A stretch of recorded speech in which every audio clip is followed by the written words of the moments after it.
है वो t की पावर 5 के अकॉर्डिंग हमारी वेरी कर रही है, तो उसके अकॉर्डिंग हम लोग इसको अप्लाई कर रहे हैं। अब इस क्वेश्चन में जैसे मान लेते हैं हमारे पास v का जो ग्राफ, v और t का जो ग्राफ है वो कुछ इस तरीके का बन रहा है। ये हमारा कुछ इस तरीके का ग्राफ बन रहा है बेटा, ठीक है।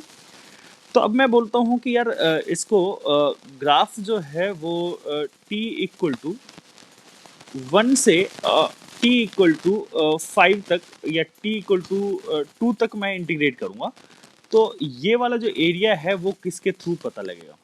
तो इसको अगर मैं इंटीग्रेट करूंगा 1 से लेके 2 तक इंटीग्रेट करना है, तो मेरे को लोअर लिमिट कितनी पुट करनी पड़ेगी 1, ये t की 1 लिमिट और ये t की 2 लिमिट हमें पुट करनी पड़ेगी। This is v dt that is equal to delta x, और मैं इसको इंटीग्रेट करूँ delta x is equal to t की पावर 5 और dt, और t इज इक्वल टू 1 से t इक्वल टू 2 तक हमें लिमिट पुट करनी पड़ेगी। और जब आप सॉल्व करोगे तो जैसे जैसे इसको सॉल्व करा हमने x की पावर 5 dx को, वैसे ही हमें इसको सॉल्व करना पड़ेगा। हमारे पास रिजल्ट जो आएगा वो आएगा 21/2, वैसे ही रिजल्ट आएगा 21/2। आई होप आप लोगों को ये क्वेश्चन समझ में आया होगा और लोअर लिमिट और अपर लिमिट का फिजिकल सिग्निफिकेंस समझ में आया होगा। लोअर लिमिट और अपर लिमिट है क्या बेटा? लोअर लिमिट वो पॉइंट जहां से हमें इंटीग्रेशन स्टार्ट करना है, और अपर लिमिट वो जहां पे हमें इंटीग्रेशन खत्म करना है, यहाँ तक जहां पे हमें एरिया खत्म करना है, ये वाला एरिया हमें लेना था बेटा। तो इस एरिया को इंटीग्रेट करके यहाँ से यहाँ तक ले लिया, फिर उसके बाद 61/2 आ जाएगा। तो ये हमें फिजिकल सिग्निफिकेंस है बेटा डेफिनेट इंटीग्रल का। हालांकि हम लोग अब क्वेश्चन को सॉल्व करेंगे तो ज़्यादा बेटर तरीके से आप लोगों को समझ में आने वाला बेटा। सबसे पहला क्वेश्चन की बात करूँ, ये हम लोगों ने इंटीग्रेशन, तो हाँ बेटा, हाँ बोलिए।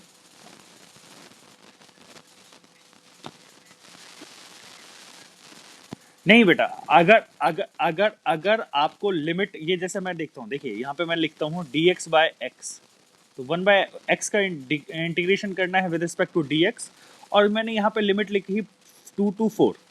तो देखिए यहाँ पे अगर आप लोग देखें तो यहाँ पे मैंने लिमिट पुट कर दी थी। अभी तक जो भी क्वेश्चन लिखे थे मैंने उसमें लिमिट नहीं लगाई थी। जैसे यहाँ पे लिमिट लगा दी 2 to 4, उसमें लिमिट नहीं लगाई थी, मैंने डायरेक्टली लिखा था integration of 1/x, integration of 1/x dx। तो ये हमारा कौन सा हो गया? Indefinite integral. ये इंडेफिनेट इंटीग्रल हो जाएगा। और ये हमारा कौन सा हो गया बेटा? डेफिनेट इंटीग्रल, ठीक है, डेफिनेट इंटीग्रल, ठीक है। तो इस वजह से हम लोगों ने सॉल्व करा दिया, ठीक है। तो अब हमें ये चीज पहचानना होगा, जिसमें लिमिट होगी वो डेफिनेट इंटीग्रल, और जिसमें लिमिट नहीं होगी वो इनडेफिनेट इंटीग्रल, ठीक है। ये बात आप लोगों को ध्यान रखना है। तब इस क्वेश्चन को अगर मैं इंटीग्रेट करूं तो ये क्या हो जाएगा? 1/x का इंटीग्रेशन हो जाएगा ln x, और कहाँ से log x, log ex, sorry log ex, log ex, limit कहाँ से कहाँ तक? 2 से 4 तक पुट करना है। log e, और सबसे पहले अपर लिमिट पुट करते हैं। सबसे पहले कौन सा लिमिट पुट करते हैं बेटा? Upper limit, that is 4। तो log e4 minus log e और 2, ये चीज मैंने आप लोगों को पहले बता दी थी। आप लोगों को फॉर्मूला मैंने बताया था log a/b is equal to होता है log a minus log b का फॉर्मूला ये होता है बेटा। तो मैं इसको क्या लिख सकता हूँ? इसको मैं लिख सकता हूँ बेटा log ऑफ e, और ये 4/2 लिख दूंगा, that is equal to log of e, और ये आ जाएगा 2। अब देखिए log e को मैं 2.303 log बेस 10, और ये 2 आ जाएगा बेटा। जब आप इसको सॉल्व करोगे 2.303 log बेस 2, इसकी वैल्यू हो जाएगी 0.30, दैट इज इक्वल टू, ये वैल्यू अप्रॉक्स आ जाएगी, जो भी आएगी 2.303, और इसको मल्टीप्लाई कर लीजिएगा, जो भी आएगा आपका आंसर आएगा बेटा, है ना। आई होप आप लोगों को ये चीज़ समझ में आ गई होगी। कोई डाउट है क्या इसके अंदर? आप क्वेश्चन का आंसर को यहाँ तक भी छोड़ सकते थे, वो डिपेंड करता है कि आपको ऑप्शन में क्या दे रखा है। ये बेटा आप लोगों को समझ में आया क्या करा? देखिए सबसे पहले हम लोग अपर लिमिट को पुट करते हैं, सिंपल वही डेफिनेट इंटीग्रेशन वही है, बट पहले हमें अपर लिमिट पुट करना है, फिर माइनस, फिर लोअर लिमिट। जैसे अपर लिमिट पुट करा तो log e4 माइनस log फिर लोअर लिमिट, ये पुट कर दिया बेटा। अभी क्वेश्चन आएगा और आप लोगों को समझ में आ जाएगा बेटा। कोई डाउट है तो पूछ सकते हो बेटा। हाँ हाँ बेटा, log e जो है log बेस e, ये this is a natural log, this is the natural log. मैं ln सिंबल से भी रिप्रेजेंट कर सकता हूँ, ln सिंबल से भी रिप्रेजेंट कर सकता हूँ, कोई दिक्कत नहीं है। रब कर दूं इसको बेटा। चलिए नेक्स्ट स्लाइड की तरफ चलते हैं बेटा, है ना। नेक्स्ट स्लाइड की तरफ चलते हैं। यहाँ पे अगर मैं बात करूँ नेक्स्ट क्वेश्चन की तरफ, यहाँ पे हमारा इंटीग्रेशन करना है बेटा, अनरूट एक्स का dx के रिस्पेक्ट में इंटीग्रेट करना है और 4 से लेके 9 तक इंटीग्रेट करना है। चलिए क्वेश्चन सॉल्व करिए जल्दी से। देखिए अगर मैं इसको सॉल्व करता हूँ तो x की पावर 1/2 लिख सकता हूँ और dx के रिस्पेक्ट में इंटीग्रेट करूंगा 4 से 9 तक। देखिए x की पावर 1/2 थी, +1 डिवाइडेड बाय 1/2 +1 हो जाएगा और लिमिट पुट करूंगा 4 से 9 तक। जब मैं इसको सॉल्व करता हूँ तो हमारे पास आ जाएगा x की पावर 3/2 डिवाइडेड बाय 3/2 और 4 से लेके 9 लिमिट पुट कर देता हूँ। अब देखिए 9 की पावर 3/2 माइनस 4 की पावर 3/2 डिवाइडेड बाय 3/2 ही हो जाएगा बेटा। जब आप इसको सॉल्व करोगे तो 9 की पावर 3/2, जब इसको सॉल्व करोगे तो ये आ जाएगा। इसको मैं सॉल्व करता हूँ, देखिए तो मैं लिख सकता हूँ 3 की पावर 2 और इसकी पावर 3/2 लिख सकता हूँ बेटा, कोई डाउट है इसके अंदर? देखिए और मैं यहाँ पे लिख सकता हूँ 2 की पावर 2 और इसकी पावर 3/2 डिवाइडेड बाय 3/2, कोई डाउट है इसके अंदर? अब देखिए इसको मैं 2 से ये वाली 2 कट जाएगा, 2 से ये वाला 2 कट जाएगा, जो हमारा आंसर आएगा बेटा वो क्या आएगा देखते हैं। यहाँ पे मैं लिख देता हूँ, यहाँ पे मैं लिखता हूँ तो हमारे पास आ जाएगा 3 की पावर 3 माइनस 2 की पावर 3 डिवाइडेड बाय 3/2, ये आ जाएगा हमारे पास। तो ये आ जाएगा 3 की पावर 3 27 और 2 की power 3 that is equal to 8 divided by, ये आ जाएगा 3 और ये ऊपर 2 आ जाएगा बेटा। तो आ जाएगा आपके पास 2/3 और ये आ जाएगा 27 माइनस 8, 27 माइनस 8 हो जाएगा 19/3 दैट इज इक्वल टू 38/3 आपका आंसर आ जाएगा बेटा। आई होप समझ में आया होगा। देखिए अब इन दोनों में आंसर में डिफरेंस समझ आया। पहले आंसर आपके x की टर्म में ही आ जाता था और प्लस सी आ जाता था, बट अब आंसर क्या आ रहा है बेटा, एग्जैक्ट वैल्यू आ रही है। तो इस वजह से हम लोग इसको डेफिनेट इंटीग्रल कहते हैं, उसको इनडेफिनेट इंटीग्रल कहते थे। कोई डाउट है क्या इसके अंदर, बताइए। हेलो एवरीवन, बच्चे बोलिए, कोई डाउट? चलिए हाँ बेटा बोलिए, बोलिए बोलिए बेटा। चलिए थर्ड क्वेश्चन की तरफ चलते हैं। इंटीग्रेट कर रहे हैं हम लोग, इंटीग्रेशन हम लोगों को फाइंड आउट करना है आई, है ना। और ये हमें बता रहा है साइन एक्स और प्लस कॉस एक्स का इंटीग्रेशन हमें बताना है बेटा, डीएक्स के रिस्पेक्ट में इंटीग्रेट करना है। तो मैं आप लोगों को बता दूं, सबसे पहले हम लोग साइन एक्स का इंटीग्रेशन कर लेंगे with respect to dx, plus integrate कर देंगे कॉस एक्स डीएक्स के रिस्पेक्ट में इंटीग्रेट कर देंगे, है ना। और यहाँ पे एक्स की वैल्यू 0 से लेके π/4 तक, 0 से π/4 तक इंटीग्रेट कर देंगे। अब देखिए साइन एक्स का इंटीग्रेशन क्या होता है बेटा, साइन एक्स का इंटीग्रेशन होता है माइनस कॉस एक्स होता है, माइनस कॉस एक्स होता है बेटा। 0 से 4 लिमिट पुट कर दी और यहाँ पे अगर मैं बात करूँ कॉस एक्स का इंटीग्रेशन हो जाता है बेटा साइन एक्स और लिमिट पुट करेंगे 0 से π/4, है ना।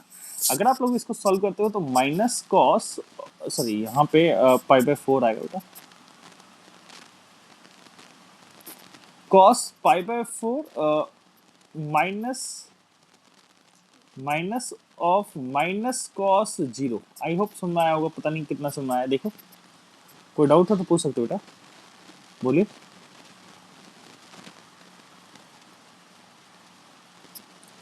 प्लस, हाँ पहले अपर लिमिट पुट करो फिर लोअर लिमिट। अपर लिमिट पहले π/4 पुट करिए, ये वाला π/4 पुट करिए। ऐसे करते हैं ना, छोड़ो इसको, ऐसे करते हैं, इसको ऐसे कर सकते हो आप लोग। इसको मैं थोड़ा सा रिफ्रेम कर रहा हूँ। देखिए यहाँ पे आप माइनस साइन जो है, ये मतलब माइनस साइन, इसको कॉमन ले लीजिए, माइनस साइन कॉमन ले लिया, आपके पास कॉस एक्स बचा और इसकी लिमिट 0 से π/4 बची, है ना। तो इसको अगर मैं लिखूँ, इसको मैं लिखूँ तो मैं इसको इस तरीके से लिख सकता हूँ, माइनस कॉस π/4, है ना, और माइनस कॉस 0 ये हो जाएगा बेटा, और प्लस साइन पाई बाय 4, तो साइन पाई बाय 4 की वैल्यू जो हो जाएगी वो हो जाएगी 1/√2, और माइनस साइन जीरो की वैल्यू होती है बेटा 1, नहीं साइन जीरो की 0, साइन जीरो की वैल्यू 0 होती है। तो अगर आप इसको सॉल्व करोगे तो -1/√2 और माइनस जीरो कॉस जीरो की वैल्यू होती है 1 प्लस 1/√2 माइनस 0। तो आपके पास आंसर क्या आएगा देखते हैं एक मिनट। मैं इसको -1/√2 +1/√2 और -0, तो ये वाली वैल्यू कैंसिल हो गई, आपके पास आंसर होगा 1। देखिए कोई डाउट है तो उसमें, किसी भी बच्चे को कोई डाउट हो तो पूछ सकता है बेटा। हाँ रिपीट कर दूं बेटा, ठीक है कोई बात नहीं। देखिए यहाँ पे समझिएगा क्वेश्चन क्या कह रहा है। देखिए साइन एक्स और कॉस एक्स का इंटीग्रेशन करना है dx के रिस्पेक्ट में, और जो लिमिट पुट करनी है यहाँ पे पाई 0 से π/4 तक लिमिट पुट करनी है बेटा, 0 से π/4 तक लिमिट पुट करनी है, ठीक है ना। अब 0 से π/4 तक लिमिट पुट करें और फिर इंटीग्रेट भी करना है ना। तो देखिए सबसे पहले हम लोग क्या करते हैं बेटा, साइन एक्स का इंटीग्रेशन करते हैं, साइन एक्स dx के रिस्पेक्ट में, कॉस एक्स dx के रिस्पेक्ट में इंटीग्रेट करना है। तो ये जो साइन एक्स का इंटीग्रेशन 0 से π/4, तो 0 से π/4 लिख लेते हैं बेटा। अच्छा साइन एक्स का इंटीग्रेशन माइनस कॉस एक्स होता है, माइनस कॉस एक्स लिख दिया। कॉस एक्स का इंटीग्रेशन साइन एक्स होता है, 0 से π/4 लिमिट पुट कर दी बेटा। पहले अपर लिमिट पुट कर, ऐसा माइनस साइन मैंने यहाँ से कॉमन ले लिया, माइनस साइन क्योंकि इफेक्ट करेगा नहीं, माइनस साइन बाहर ले लिया हम लोगों ने, और कॉस एक्स के ऊपर लिमिट पुट कर दी 0 से π/4। तो कॉस π/4 माइनस फिर लोअर लिमिट कॉस 0 प्लस ये माइनस साइन आ जाए, प्लस साइन यहाँ पे साइन π/4 माइनस साइन 0। तो साइन π/4 की वैल्यू होती है 1/√2 और साइन 0 की वैल्यू होती है 0। यहाँ पे कॉस 0 की वैल्यू होती है 1 और कॉस π/4 की वैल्यू होती है 1/√2। ये वैल्यू पुट करी, सॉल्व करा हम लोगों ने। तो ये माइनस अंदर लेके आता हूँ तो -1/√2 और माइनस माइनस प्लस हो जाएगा, और ये 1/√2 और -0, तो ये माइनस से माइनस ये कट गया इससे, और 1 की वैल्यू बचेगी 1। ठीक है, आई होप आप लोगों को ये क्वेश्चन समझ में आएगा। ठीक है बेटा, ठीक है आ गया। नेक्स्ट क्वेश्चन की तरफ चलते हैं बेटा। नेक्स्ट क्वेश्चन है हमारे पास इंटीग्रेशन ऑफ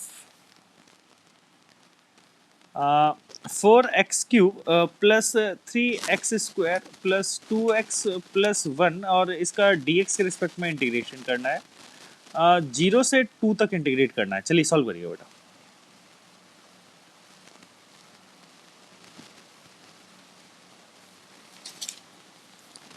देखिए यहाँ पे इंटीग्रेट करोगे तो क्या मिलेगा, 4x⁴ divided by 4 plus 3x⁴ divided by 3 plus 2x⁴ divided by 2 plus x। 1 का इंटीग्रेशन, अच्छा एक और चीज समझिएगा, जैसे 1 का डिफरेंशिएशन अगर मैं कोई भी कांस्टेंट लेता था, जैसे फॉर एग्जांपल मैंने ले लिया 5 का डिफरेंशिएशन करते थे तो क्या होता था बेटा 0, बट अगर मैं इंटीग्रेशन करता हूँ 5 का dx के रिस्पेक्ट में तो ये आ जाएगा बेटा 5x आएगा। आई होप आप लोगों को समझ आ रहा हो बेटा इंटीग्रेशन। अब जैसे यहाँ पे अगर आप लोग देखें तो 1 है बेटा, 1 का इंटीग्रेशन करता हूँ तो x आएगा, dx के रिस्पेक्ट में इंटीग्रेट कर रहा हूँ तो x आएगा। ठीक है ना बेटा, ये बात ध्यान रखिएगा। तो अब इस चीज़ को सॉल्व करते हैं, यहाँ पे इस चीज़ को हम लोग सॉल्व करते हैं। तो लिमिट पुट करेंगे बेटा 0 से 4, और ये 4 से 4 कट गया, 3 से 3 कट गया, 2 से 2 कट गया। सबसे पहले हम बात करेंगे 4⁴ प्लस 4⁵ प्लस 4⁴ प्लस 4 और माइनस फिर 0 प्लस 0 या फिर माइनस, है ना, ऐसे करते हैं। ये हमने एक अपर लिमिट पुट कर दी, ये हम लोगों ने अपर लिमिट पुट कर दी। देखिए ये हमने अपर लिमिट कर दी माइनस 0, कहाँ बेटा, अच्छा 2 है, सॉरी मेरे दिमाग में याद क्या चल रहा है, हाँ अपर लिमिट बेटा 2 है तो 2 पुट करना पड़ेगा, सॉरी, है ना। तो इसको मैं रब कर देता हूँ एक बार, अपर लिमिट 2 है तो 2 से पुट करेंगे यहाँ पे। तो ये जब हम सॉल्व करेंगे तो 2⁴ plus 2⁵ plus 2⁵ plus 2 minus lower limit put करेंगे 0 plus 0 plus 0 plus 0। I hope समझ में आया होगा, ये चीज़ समझ आई बेटा। अब देखिए 2⁴ हो जाएगा बेटा, 2 हो जाएगा 2⁴ हो जाएगा 16 प्लस 8 2⁵, और 2⁵ 4 हो जाएगा, और प्लस 2 माइनस 0। ये सारी टर्म्स आप लोगों को समझ में आ गई होगी, -0, और डेट इज इक्वल टू 16 और 8 हो जाएगा 24, और नहीं, हाँ 24 और ये 6, that is answer is 30, answer is 30। बहुत बढ़िया साहिल राज, बहुत बढ़िया। इसके बेस पे एक लास्ट क्वेश्चन मैं डिस्कस करता हूँ बेटा, लास्ट क्वेश्चन के बाद फिर हम आगे चलेंगे बेटा।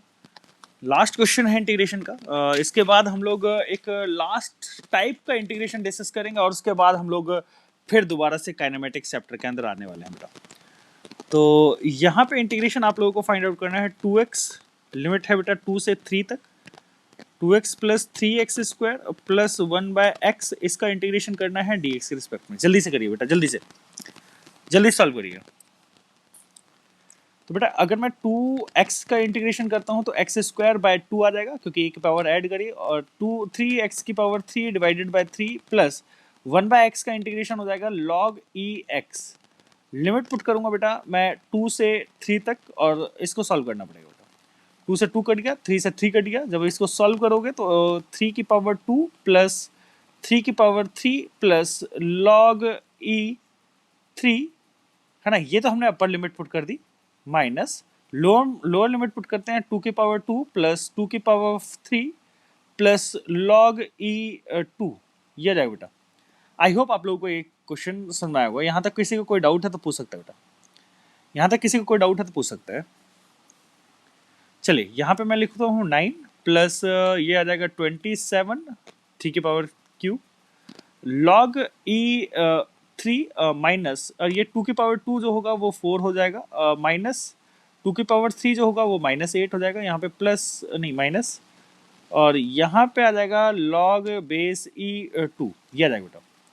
अब इस चीज़ को सॉल्व करना है, देखिए यहाँ पे 9 27 और ये इन टर्म्स को सॉल्व कर लीजिए, तो ये -12, ये -12 और ये 27 और 9 कितना हो जाएगा 36, और 36 में से -12 कर देंगे तो हमारे पास आ जाएगा 36 में से -12 कर देंगे तो आपके पास आ जाएगा 24 प्लस log बेस e और 3 माइनस log बेस e और 2, ये आ जाएगा। जब आप इसको सॉल्व करते हो तो 24 प्लस log बेस e, अब देखिए इन दोनों का फॉर्मूला क्या लग जाएगा, log a by b that is equal to log a minus log b वाला फॉर्मूला लग जाएगा। तो यहाँ पे log 3/2 आ जाएगा, that is equal to 24 plus log base e that is 1.5 आ जाएगा आंसर। आई होप आप लोगों को समझ में आया होगा। किसी कोई बच्चे को कोई डाउट है तो पूछ सकता है बेटा, किसी भी बच्चे को कोई डाउट है तो पूछ सकता है, किसी भी बच्चे को कोई डाउट है तो पूछ सकता है।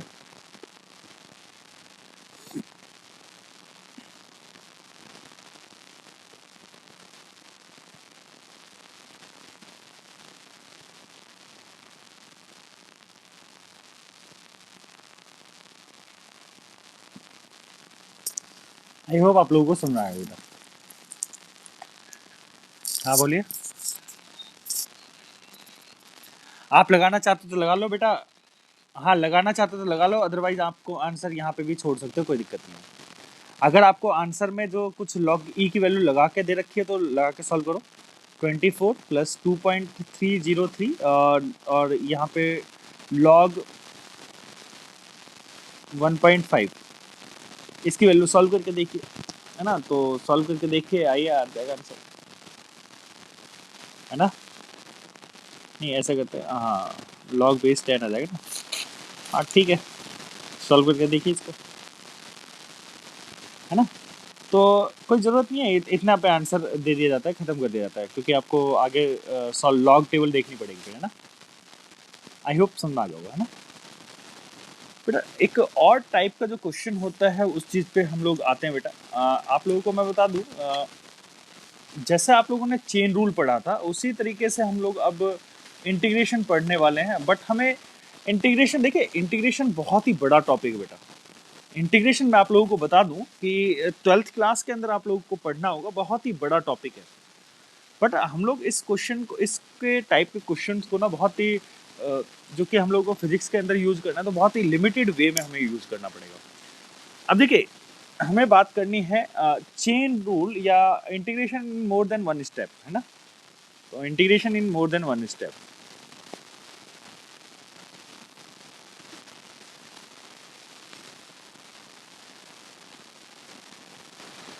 अगर कभी भी integration more than one step आता है तो जैसा आप लोगों ने चेन रूल में पढ़ा था उसी तरीके से हम लोगों को यहाँ पे भी करना पड़ेगा। जैसे समझिएगा, जैसे मेरे को इंटीग्रेशन करना है, जैसे ax प्लस बी की पावर n, और मेरे को इसका इंटीग्रेशन करना है dx के रिस्पेक्ट में। तो बेटा इस क्वेश्चन को कैसे सॉल्व करना है सबसे पहले समझिएगा। देखिए, अगर आपने x की पावर n dx का इंटीग्रेशन करा था तो क्या पढ़ा था, x की power n plus one divided by n plus one पढ़ा था। यहाँ पे कॉफिशिएंट ऑफ x जो है, यहाँ पे देखिए ये पूरी टर्म x की पावर n है बेटा, x की पूरी पावर n है बेटा। यहाँ पे अगर आप लोग देखें, इसको इस तरीके से लिख सकते हो, इसको इस तरीके से लिख सकते हो, इसको इस तरीके से लिख सकते हो। इसमें देखिए कॉफिशिएंट ऑफ x का जो कॉफिशिएंट है वो क्या है बेटा, 1। x का कॉफिशिएंट क्या है बेटा, 1। तो यहाँ पे भी 1 लगाना पड़ेगा। देखिए ये बात ध्यान रखिएगा कि ये जो लीनियर टर्म होना चाहिए, ये ax प्लस बी जो है बेटा, this should be linear term होना चाहिए। लीनियर टर्म का मतलब है पावर 1 होनी चाहिए x की। यहाँ पे अगर आप लोग देखें तो x की पावर कितनी है बेटा, यहाँ पे 1 है। x की पावर कितनी है, 1। ये अंदर वाली जिस पूरी टर्म की होल पावर n है, तो ये अंदर वाली जो टर्म है बेटा, इसकी पावर, इसमें जो डिग्री होनी चाहिए 1 होनी चाहिए, मतलब कि लीनियर टर्म होनी चाहिए।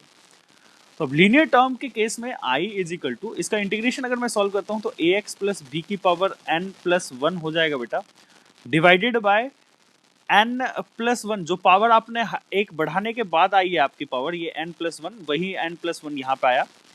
और इसके बाद जो x का जो कॉफिशिएंट है, x का जो कॉफिशिएंट है बेटा वो है a, तो x का कॉफिशिएंट हमें a लेना पड़ेगा। तो ये चीज आपका इंटीग्रेशन आएगा ax प्लस बी की power n plus 1 divided bye n plus 1। ये जो मैं लिखवा रहा हूँ बेटा, लिख लीजिएगा, जरूरी है बेटा, मिस्टेक्स कर जाते हैं बच्चे यहाँ पे ना।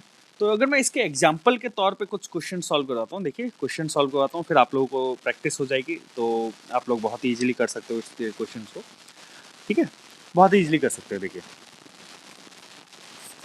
मैं इसको रब कर रहा हूँ, प्रैक्टिस करवाता हूँ आप लोगों को। देखिए फर्स्ट क्वेश्चन बेटा, यहाँ पे देखिए फर्स्ट क्वेश्चन है आपके पास, इंटीग्रेशन ऑफ 2x प्लस 3 की पावर 3 dx। अगर आप लोग थोड़ा सा ध्यान से देखें तो ये देखिए, ये जो एक टर्म है ये लीनियर टर्म है। कौन सी टर्म है बेटा, ये एक लीनियर टर्म है,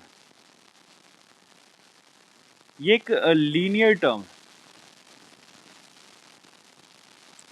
अगर ये लीनियर टर्म कैसे पता लगा, क्योंकि x की जो पावर है, x की पावर जो है वो है बेटा 1, ठीक है, x की पावर 1 है, तो इस वजह से लीनियर टर्म है। और लीनियर टर्म वाले ही केस के लिए मैं बता रहा हूँ ये सारी चीजें, और जनरली हमें लीनियर टर्म वाले केस को ही फिजिक्स के अंदर जरूरत पड़ती है, तो हम लोग इसी चीज को डिस्कस करने वाले हैं। बस इंटीग्रेशन करने के बाद हमारे पास क्या आएगा बेटा, 2x प्लस 3 की power 3 plus 1 divided by 3 plus 1 dot 2। तो i की वैल्यू हो जाएगी 2x प्लस 3 की power 4 divided by 4 dot 2, that is equal to 2x plus 3 की पावर 4 डिवाइडेड बाय 8 आ जाएगा आंसर। ये आ जाएगा आपका आंसर। आई होप समझ आया होगा बेटा। कोई डाउट है क्या इसके अंदर, कोई डाउट है क्या, कोई डाउट है क्या बेटा? चलिए अब मैं बात करूंगा बेटा थोड़ा लिमिट वाले क्वेश्चंस को भी, लिमिट वाले क्वेश्चंस को भी इंक्लूड करूंगा यहाँ पे ना। यहाँ पे मैंने देखिए, अगर यहाँ पे मेरे को आंसर में सी और लगाना पड़ेगा, क्या लगाना पड़ेगा बेटा, प्लस सी। यहाँ पे प्लस सी और लगा दीजिएगा, प्लस सी और लगाना पड़ेगा, ठीक है।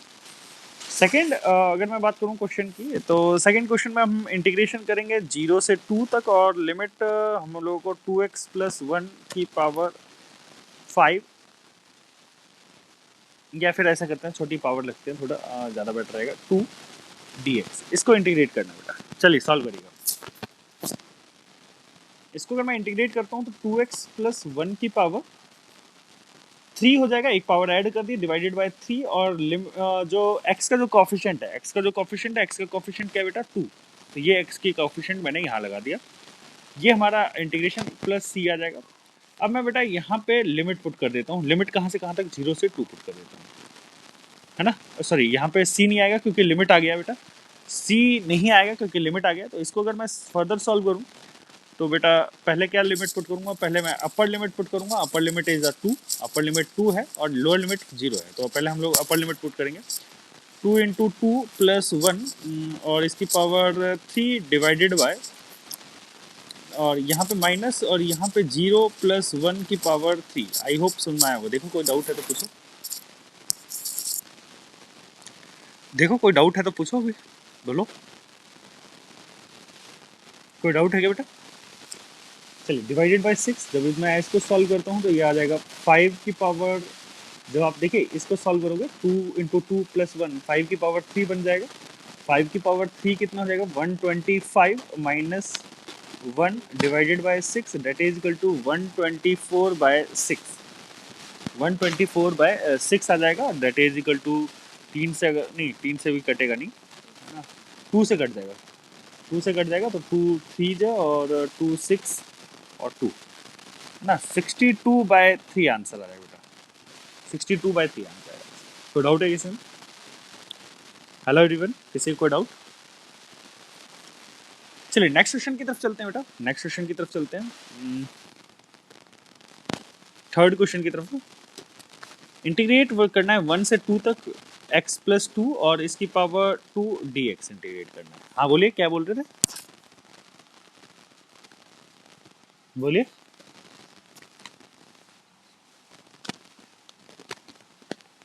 लीजिए,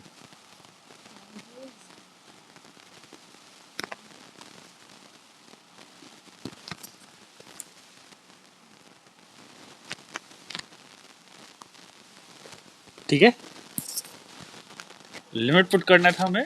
यहाँ पे देखिए ये वाला क्वेश्चन था, इसमें हमें सॉल्व करना था और इसको सॉल्व करते क्या है देखिए, इसको सॉल्व करेंगे तो x प्लस 2 की पावर 3 आ जाएगा डिवाइडेड बाय 3 और इसका कोफिशिएंट हो जाएगा 1 और लिमिट में इसके अंदर पुट करता हूँ 1 से 2। जब 2 पुट करता हूँ तो क्या हो जाएगा बेटा, यहाँ पे 2 प्लस 2 की power 3 divided by 3 minus 1 plus 2 की पावर 3, ये आ जाएगा। जब आप सॉल्व करोगे 4 की पावर 3 माइनस 3 की पावर 3 डिवाइडेड बाय 3, जब आप इसको सॉल्व करोगे तो आपके पास आंसर आएगा 64 minus 27 by 3 that is equal to 37 by 3। ये आपका आंसर आ जाएगा बेटा। कोई डाउट है तो देखो, कोई पूछ सकते हो बेटा, कोई डाउट है तो, कोई डाउट है तो पूछ सकते हो।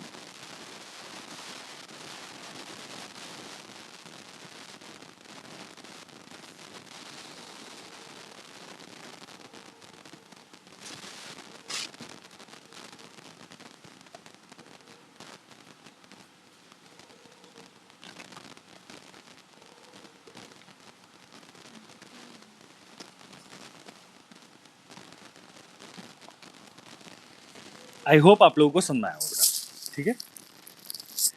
अब इसी टाइप के क्वेश्चन की बात करता हूँ मैं। नेक्स्ट स्लाइड के अंदर मैं चलता हूँ, यहाँ पे ये रहा हमारा स्लाइड।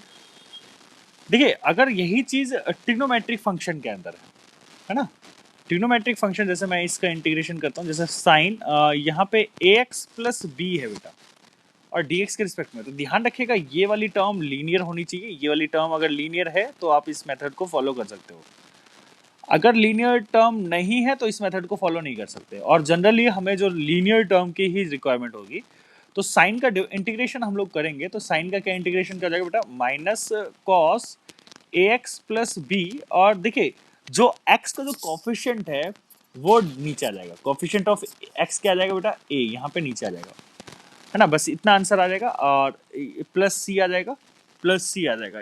आई होप आप लोगों को समझ में आया होगा, आई होप आप लोगों को ये चीज समझ में आई होगी। यहाँ पे साइन फंक्शन की जगह कोई सा भी ट्रिग्नोमेट्रिक फंक्शन हो सकता था, साइन की जगह कोई सा भी ट्रिग्नोमेट्रिक फंक्शन हो सकता था बेटा, ठीक है, ठीक है बेटा। तो ये बात ध्यान रखिएगा, है ना। नेक्स्ट अगर मैं बात करूं, जैसे फॉर एग्जांपल मैंने यहाँ पे लिखा integration of cos 3x plus 2, अब इस क्वेश्चन का आंसर क्या है बेटा, cos 3x प्लस 2। तो cos का इंटीग्रेशन होता है बेटा sine 3x plus 2 divided by 3 plus c आ जाएगा बेटा आंसर। आई होप आप लोगों को सुनना आया होगा। ऐसे ही बेटा, ऐसे ही आप कोई सा भी एंगल ले लीजिए, कोई सा भी जैसे फॉर एग्जांपल, है ना, ये चीज आप लोगों को याद रहनी चाहिए, ध्यान रखिएगा। ऐसे ही अगर मैं बात करूं एक्सपोनेंशियल के लिए, ऐसे ही मैं बात करूं एक्सपोनेंशियल के लिए, e की पावर ax प्लस b है, ये हमारे पास है, और इसका dx के रिस्पेक्ट में इंटीग्रेट कर रहे हैं हम लोग, है ना।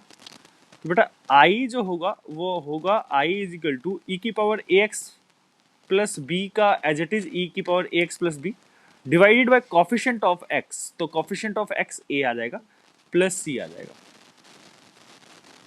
ठीक है। जैसे फॉर एग्जांपल अगर मैं बोलूं e की पावर 5x प्लस 3, तो इंटीग्रेट करता हूं तो इसका आंसर आ जाएगा e की power plus 5x plus 3 divided by 5, ये आपका आंसर हो जाएगा, प्लस c और लगा दीजिए, ये आपका डेफिनेट इंटीग्रल हो जाएगा। ऐसे ही नेक्स्ट स्लाइड की तरफ चलता हूं बेटा। नेक्स्ट स्लाइड में जैसे आप लोगों को पता होना चाहिए कि 1/x का इंटीग्रेशन dx के रिस्पेक्ट में क्या होता है बेटा, log बेस ex होता है। अगर मैं यही बोलता हूं कि यही इंटीग्रेशन 1/ax प्लस b हो जाता है और इसका इंटीग्रेशन आ जाता है, तो देखिए ये नीचे वाली जो टर्म है, ये वाली जो नीचे वाली टर्म है, ये लीनियर होगी। अगर ये लीनियर टर्म है तो सेम उसी तरीके से log base ex divided by a आ जाएगा, प्लस c आपका आंसर होगा बेटा। आई होप आप लोगों को थोड़ा बहुत कुछ समझ में आया होगा, अगर आप लोगों को थोड़ा बहुत कुछ समझ में आया होगा बेटा। चलिए एक क्वेश्चन और समझिएगा। हाँ बेटा बोलिए। नहीं बी ए नहीं आएगा बेटा, मैंने आपको बताया ना, एक्स का जो कोफिशिएंट है, एक्स का कोफिशिएंट क्या है यहाँ पे, ए। ये तो बी तो कांस्टेंट है ना, एक्स का कोफिशिएंट ए है बेटा, तो ए ही लगेगा यहाँ पे। अच्छा यहाँ पे, अच्छा सॉरी, यहाँ, अच्छा यहाँ पे आप कह रहे हो ना, अच्छा ए एक्स प्लस बी आएगा, ठीक है, ए एक्स प्लस बी आएगा ना, इसकी बात कर रहे हो ना, हाँ बिल्कुल ठीक है, ए एक्स प्लस बी आएगा, बिल्कुल ठीक है। चलिए एक क्वेश्चन आप मेरे को बताइए, मैं यहाँ पे लिखता हूँ 0 से x तक इंटीग्रेट करते हैं 1/a minus x, D x का रिस्पेक्ट में इंटीग्रेट करिएगा। तो अगर आप लोग थोड़ा सा ध्यान से देखें, तो थोड़ा सा ध्यान से देखोगे तो आपको ये वाली टर्म मिलेगी लीनियर,